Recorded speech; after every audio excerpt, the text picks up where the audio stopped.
What's up, my beautiful people? It's your girl, Tata Sachi, and I'm here with the best in Palm Beach County, FTMG, and we're about to get into this exclusive interview. Stay tuned. The Broadway Band. Just got a shipment of the dopest dope I've ever smoked. Y'all got it.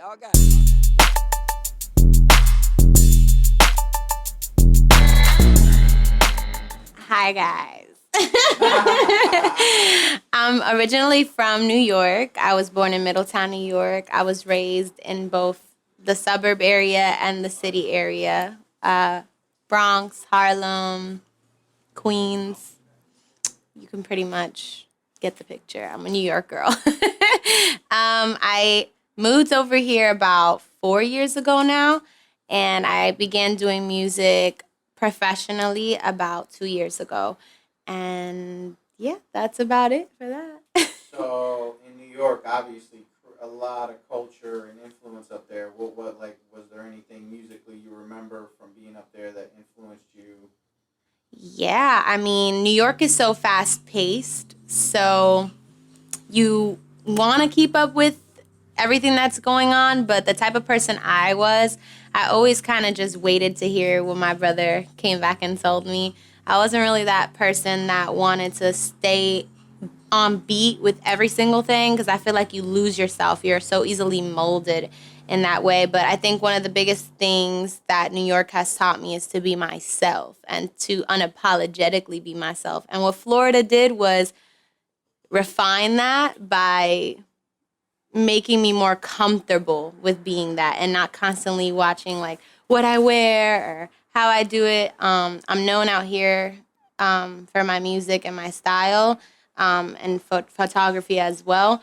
But I think a lot of people don't get to see the little girl inside of me. And through my music, that's a really big way to see that person. So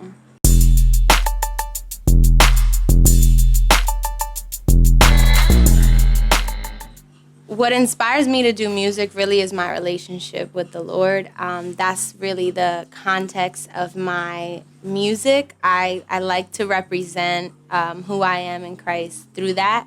And I'm very confident because of him. Like, he's enabled me to do everything that I do. Because without that relationship, I didn't see myself doing music. I always knew I wanted to sing, but I never really saw myself as a Beyonce, as this extraordinary performer. I like to envision myself more as like an Adele, where she could stand on stage and she could just stand in one place. And what's really admired and appreciated is the mood she sets the room at. And that's my goal, is to be able to inspire people and set an atmosphere where people can let go and be free and encounter a love that they've never had before.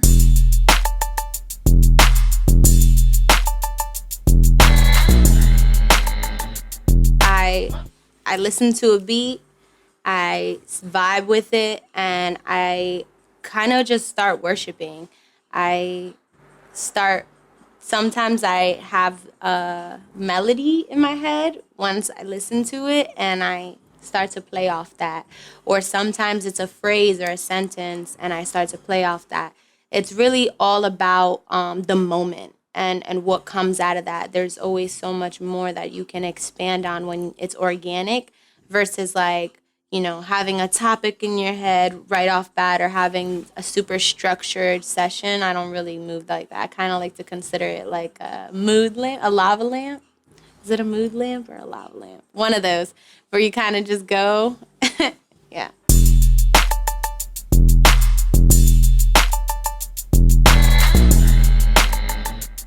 So, wow, that was my first album. So definitely it was like a baby for me. You want it to sound the best. You want it to be the best. I think I put a lot of pressure on myself. Being that I didn't have like a vocal coach, I didn't know much about the technicalities of recording. I've recorded before, but like not on such a professional level. Thank God for FDMG. You have some great people who are willing to guide you and teach you and be patient with you. And I think that's such a key piece to an artist's work. I think you need to have people who can spot the gift and elevate it.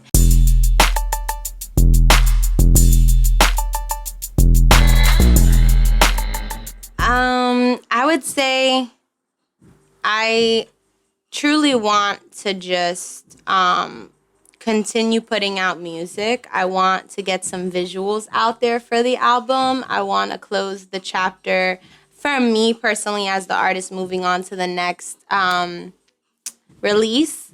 I want to do it the right way. And what I mean by right way is just what I desired out of it. And that was just to let it flow this year, let it gain the attraction it did. I've performed virtually due to the pandemic. I also got the opportunity to perform live right prior to the pandemic, and just a lot of cool opportunities came out of the album. And I can truly say that everyone who has reached out to me about the album has always complimented me on the quality. And I don't think a lot of people understand like how difficult it is for someone to articulate their emotions and being such a beginner, such an amateur to the album creating process. I was very hard on myself, which in result, I was very hard on the people who helped me make it together and put it together. But that shaped me so much. It made me appreciate those. It made me appreciate engineers and producers on a level that I never did before. A lot of artists undermine engineers and producers, and I think that's so unfortunate because they really do. They're the ones who make the food. They're the pot holders. Like you can't cook food without a pot, you know? So I think if you want microwave quality, then get yourself an easy bake oven. But I'm just saying, they're fire. They make it happen, and I think they definitely, you know, enhance the process and help you. And then when you have somebody who's good at what they do and passionate about what they do, they want to bring the best out of you, and they want you to feel proud of your body of work. And I can't stress that enough, that each person, whether you did a hi-hat, whether you came in and did harmonies, should all get credit for their work, and they should all get split. I think that's respectable, and I think that's artist to artist, creative to creative, the right way to go about it. And learning even the business side of the album was such a process, and it was really beautiful, but very hard. And the biggest encouragement I could say is be a good listener.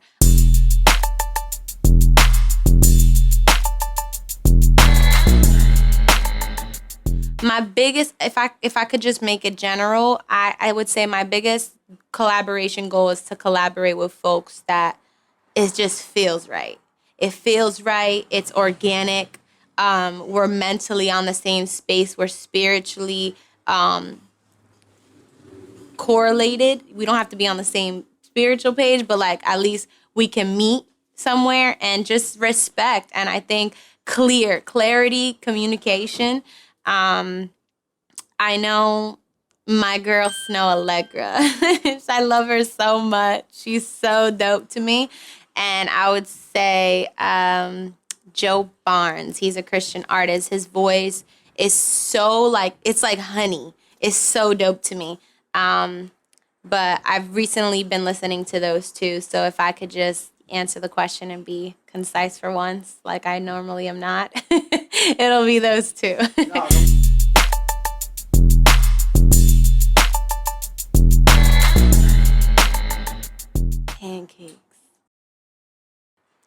Pancakes because I haven't had that many waffles in my lifetime. And honestly, I could have pancakes for dinner. I think they're so versatile, and you can put them like, I don't know if you've ever tried this, but it's a hack if you don't know. If you dip fried Oreos or Oreos in pancake batter, you can actually make, you know, fried Oreos from the fair food. But then again, you could probably do that with the waffle batter too, but I don't know. I don't have a waffle maker in my house. But yeah, pancakes for sure. Fun fact about me, for years of my childhood, I had no syrup on my pancakes. I would literally eat them like Julia Roberts did in Pretty Woman, just like that, in the hand.